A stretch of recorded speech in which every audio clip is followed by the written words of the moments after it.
Welcome to my YouTube channel. ఈరోజు మన YouTube ఛానల్లో మనం ఒక అద్భుతమైన విషయాన్ని ఆలోచించబోతున్నాం. అదేంటి అంటే ఈరోజు మనం గాలి గురించి ఆలోచించబోతున్నాం అనమాట. మనకి సినీ యాక్టర్ రజనీకాంత్ గారు ఒక మాట అంటారు. అదేంటంటే where there is a creation there should be creator అంటారు. అంటే ఎక్కడైతే సృష్టి ఉంటుందో అక్కడ సృష్టికర్త కూడా ఉంటాడు అని.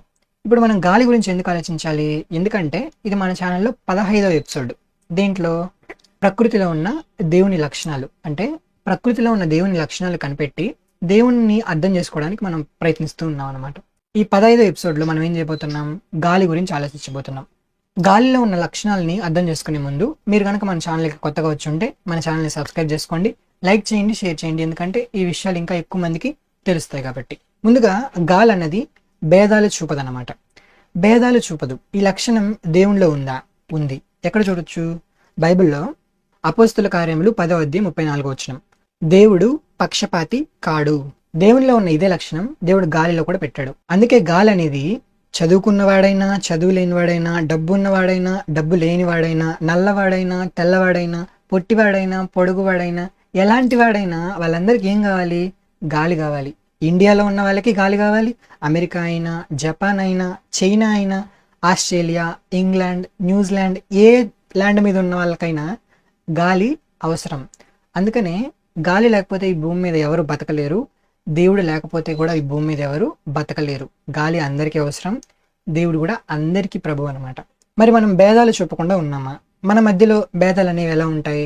100 మార్కులకి 90 మార్కులు వచ్చిన విద్యార్థి 50 మార్కులు వచ్చి ఉంటాయి చూడండి. 100 మార్కులకి ఆ విద్యార్థి ఏం మాట్లాడతాడు? నువ్వు నా ముందర మాట్లాడడానికి నీకు అర్హత లేదు, నా ముందు నుంచి వెళ్ళిపో అంటాడు. అలా ఉండొచ్చా? అలా ఉండకూడదు. అది మంచిదా అంటే?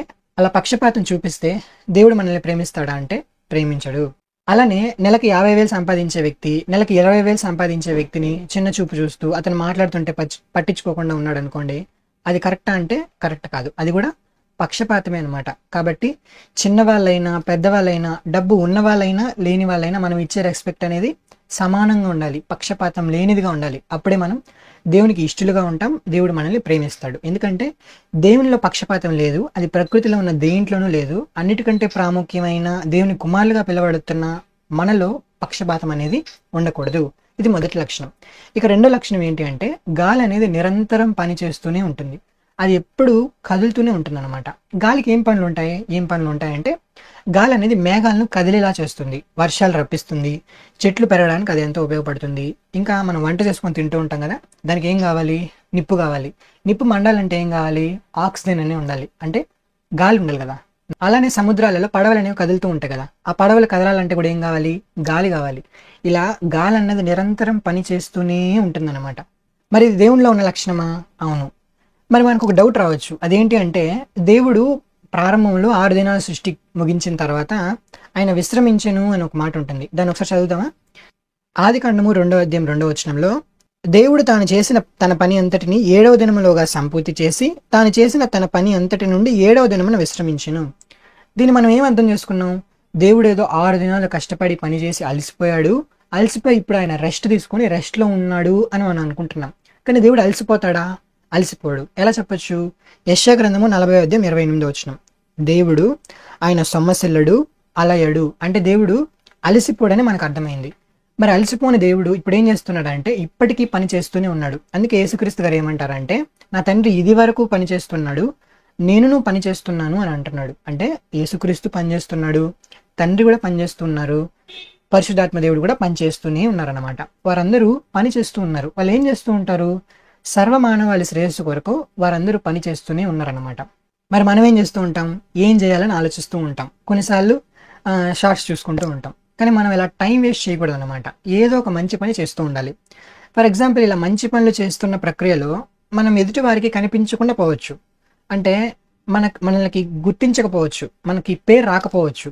ఫర్ ఎగ్జాంపుల్కి మీరు ఈ వీడియోకి లైక్ కొట్టారనుకోండి, లైక్ కొట్టింది మీరే అన్న విషయం ఎవరికి తెలియదు.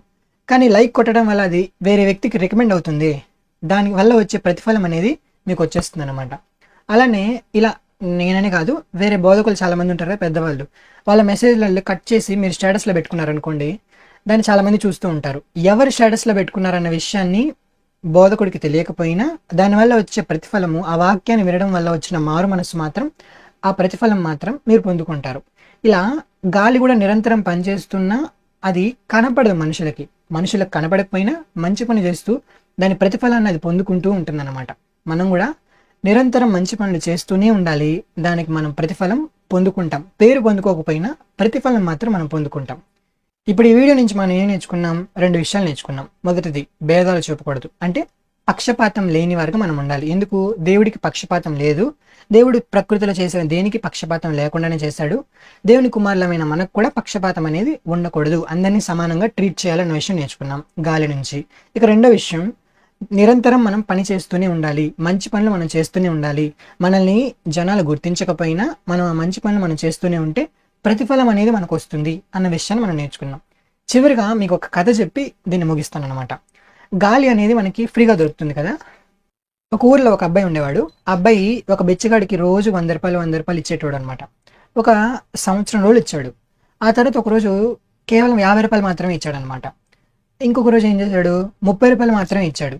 ఇప్పుడు ఈ బిచ్చగాడికి డౌట్ వచ్చి ఆ అబ్బాయిని అడుగుతున్నాడు, నువ్వు రోజు నాకు 100 రూపాయలు ఇచ్చేవాడివి, నిన్నేమంటే 50 రూపాయలు ఇచ్చావు, ఈరోజు మరీ దారుణం 30 రూపాయలు ఇచ్చావు, అసలు ఏమైంది నీకు అని అడిగితే ఆ అబ్బాయి అంటాడు, ఇంతకుముందు అయితే నాకు పెళ్ళి అవ్వలేదు కాబట్టి నేను నీకు 100 రూపాయలు ఇచ్చేవాడిని, ఇప్పుడు పెళ్ళి అయింది, నాకు ఖర్చులు ఎక్కువైపోయాయి కాబట్టి ఇంకా డబ్బులు నీకు తగ్గించి ఇవ్వాల్సి వచ్చింది అని అంటాడు. అప్పుడు ఆ బిచ్చగాడు అంటాడు, అసలు నువ్వు పెళ్ళి ఎందుకు చేసుకున్నావు?